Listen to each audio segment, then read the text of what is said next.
नमस्ते, मेरा नाम डॉक्टर सौरभ रावल है। मैं इंद्रप्रस्थ अपोलो हॉस्पिटल दिल्ली के डिपार्टमेंट ऑफ स्पाइन सर्जरी में सीनियर कंसल्टेंट हूँ। लोग हमसे अक्सर ये सवाल पूछते हैं कि स्पाइनल ट्यूबरकुलोसिस यानी कि स्पाइनल टीबी के केसेस में क्या ऑपरेशन ही ज़रूरी है, क्या ऑपरेशन ही एकमात्र इलाज है।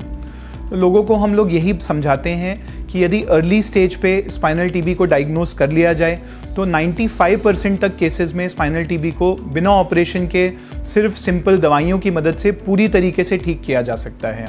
आपने अक्सर सुना होगा कि स्पाइनल टीबी की कुछ बहुत कॉमन दवाइयां हैं, जैसे कि रिफैम्पिसिन, आइसोनियाजिड, पायराजोनामाइड, लिवोफ्लॉक्सासिन और इसके अलावा कॉम्ब्यूटॉल। इन सब दवाइयों से स्पाइनल टीबी के मैक्सिमम केसेस बिना ऑपरेशन के पूरी तरीके से ठीक हो जाते हैं।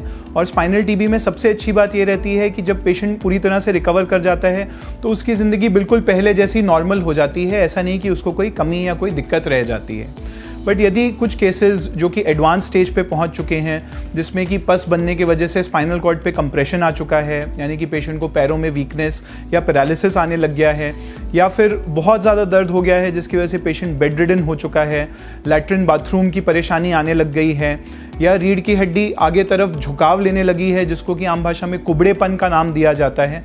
यदि ऐसी कोई परेशानी आ चुकी है या फिर दवाइयाँ चलने के बावजूद भी 3 महीने बाद 6 महीने बाद भी हम लोग को यदि कोई इम्प्रूवमेंट नहीं मिलता, पेशेंट के पेन में कोई बेहतरी नहीं होती, MRI में कोई इम्प्रूवमेंट नहीं नज़र आता, ऐसे केसेस में हम लोग को कई बार स्पाइन सर्जरी के लिए जाना पड़ता है।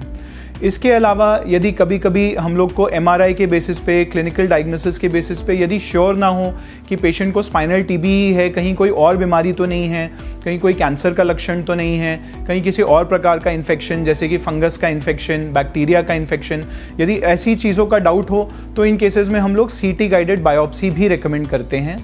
CT गाइडेड बायोप्सी सिर्फ एक टेस्ट है जो कि ये समझाने में मदद करता है कि पेशेंट को टीबी है, यदि टीबी के अलावा कोई और बीमारी तो नहीं है, लेकिन इससे इलाज में डायरेक्टली कोई फ़ायदा नहीं होता। ऐसा नहीं होता कि पेशेंट के दर्द में या बीमारी में कोई इम्प्रूवमेंट नज़र आए, लेकिन बायोप्सी से हम लोग को ये कॉन्फर्मेशन मिल जाता है कि पेशेंट को स्पाइनल टीबी की ही परेशानी है।